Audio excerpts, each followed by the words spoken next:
Hi, this is Renee Stanley from Movie Review Relay, and today we're talking about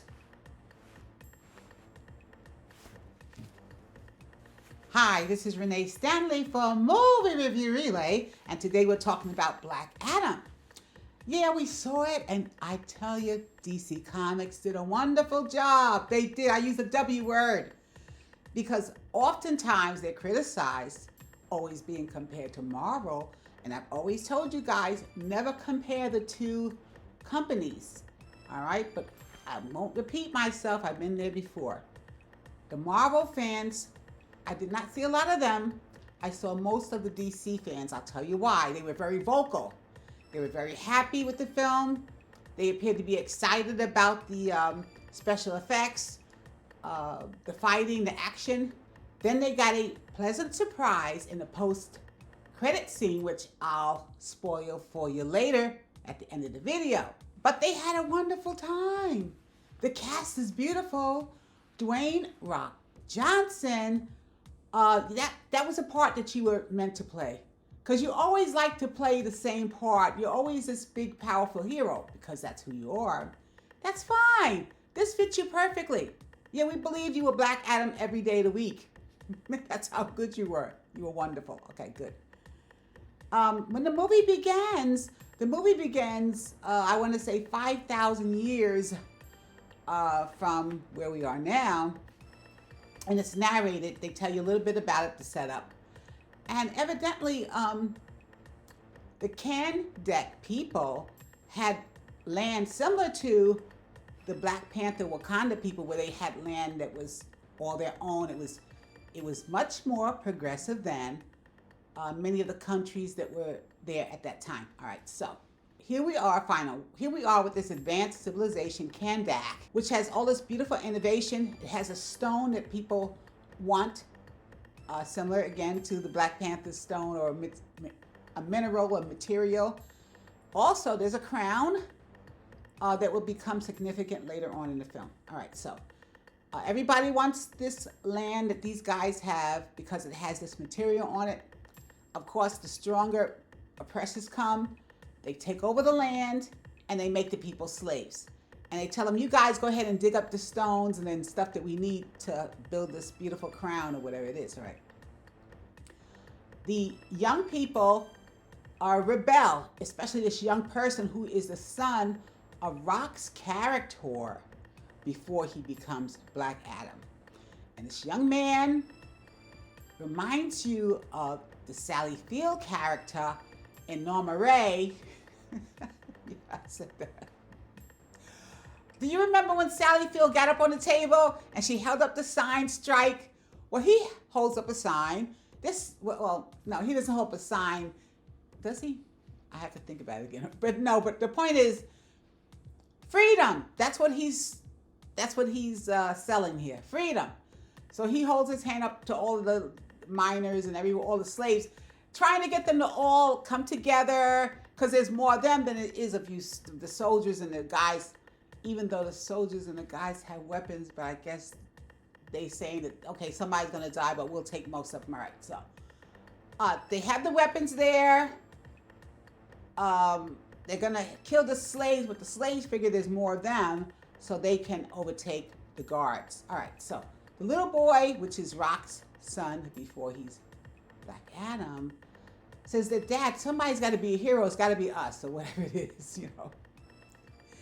And Rock's character is somewhat of I'm not going to say coward, but he just says, let it be someone else. And I understand he's not really a coward. Your first inclination is to call him a coward, but I don't think he is. I think he's just, like most parents, you want to be there for your son or your daughter or your family. And you don't want to put yourself in danger. Not because you're afraid of yourself, but if you get, if you're destroyed or something happens to your demise, who's going to take care of the little boy and your wife? Yeah, I get it. I'm not mad at him for that. All right, so he goes ahead now, and the little boy wants to revolt. They capture him. They kill his mother, I believe, and Black Adam. Black Adam, the gods come and I guess they see he's got an inkling of goodness in him somewhere, I don't know. But they give him this great power. He gets awakened from the power years later and he just goes on a killing spree.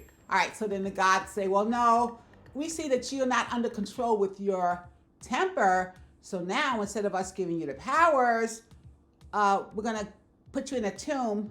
Somebody has to say Shazam.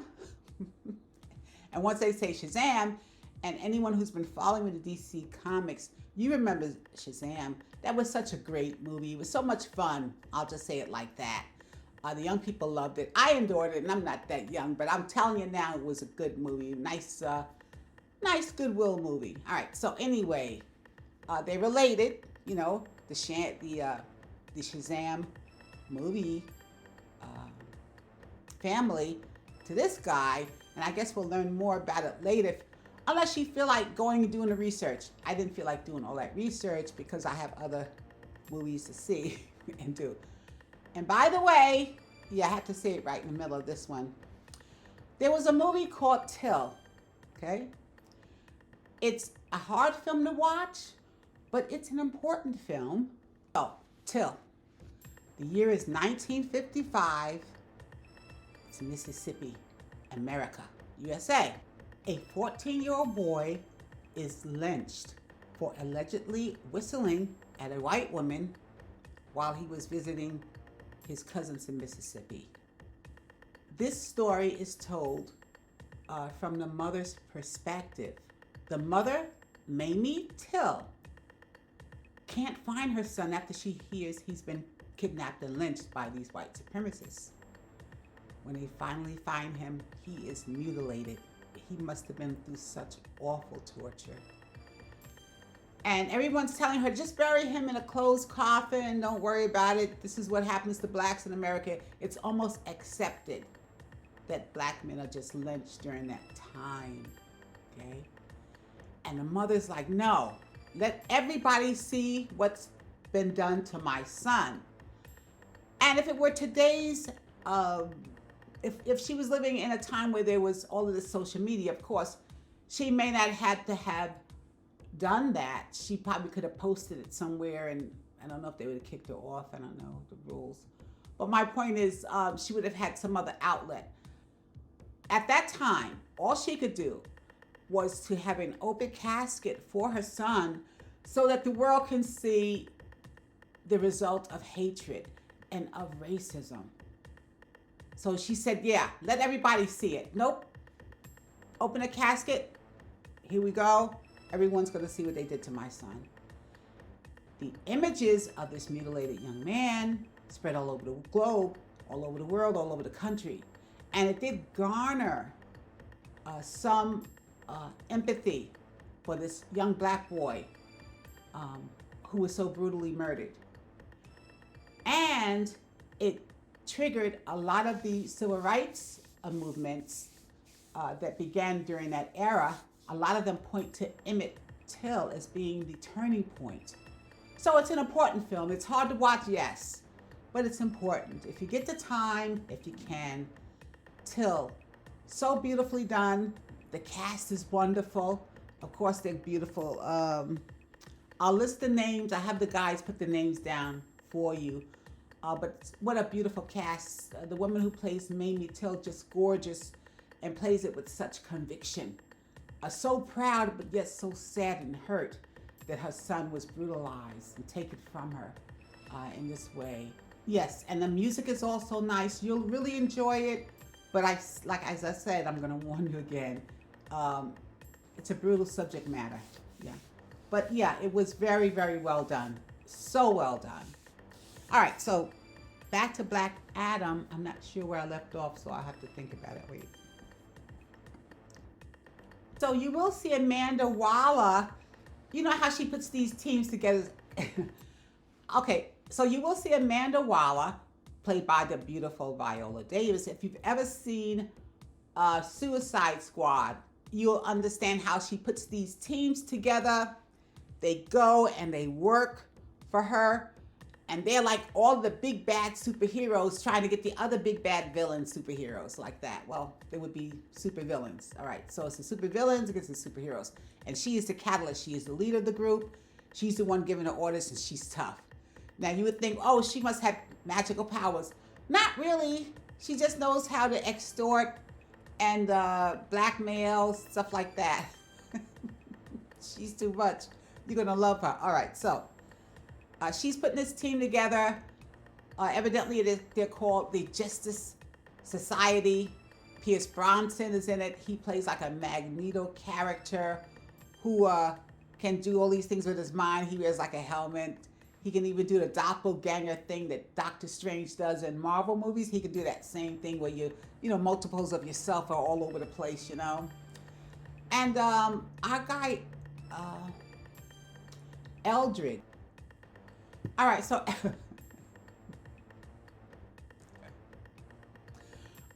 Eldridge Hodge was in Leverage on TNT. I don't know how many of you guys saw that, but he was always wonderful. I just never understood why he wasn't a leading man, because I had seen him in other movies and things like that, and I always felt he was great.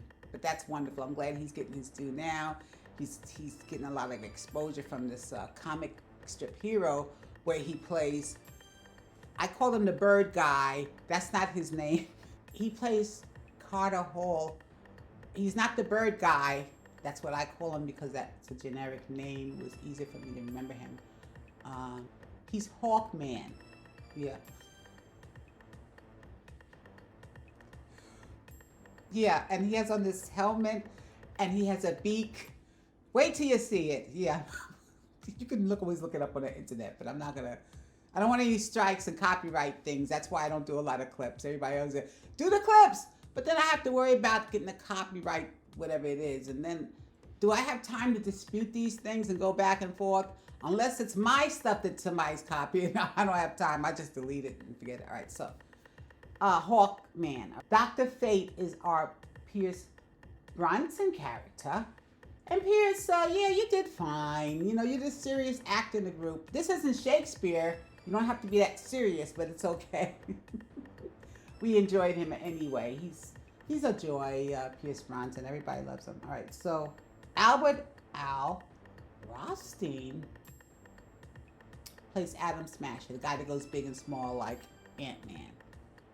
And then Maxine Hunkel plays Cyclone. This beautiful kid, she does a great job too. All right. The point of the movie is Black Adam becomes Black Adam after he decides to become a hero. That's when his true calling is realized. And prior to that, he's on a killing spree. He'll kill anybody who's in his way. He doesn't care because he's still bitter about what happened to his son and, of course, his beautiful wife. And it becomes a very dark period of time for him until he is redeemed, until he feels as if it's okay, I can be the hero now. Maybe the hero my son even wanted me to be. The hero my son actually died trying to be, because his son didn't have any powers. His son was taken down by all of the bad guys, all the villains. And the big spoiler, okay, I'm going to tell you. Yeah, here we go. Here goes the cakes and the pies. I'm getting ready to tell you the spoiler.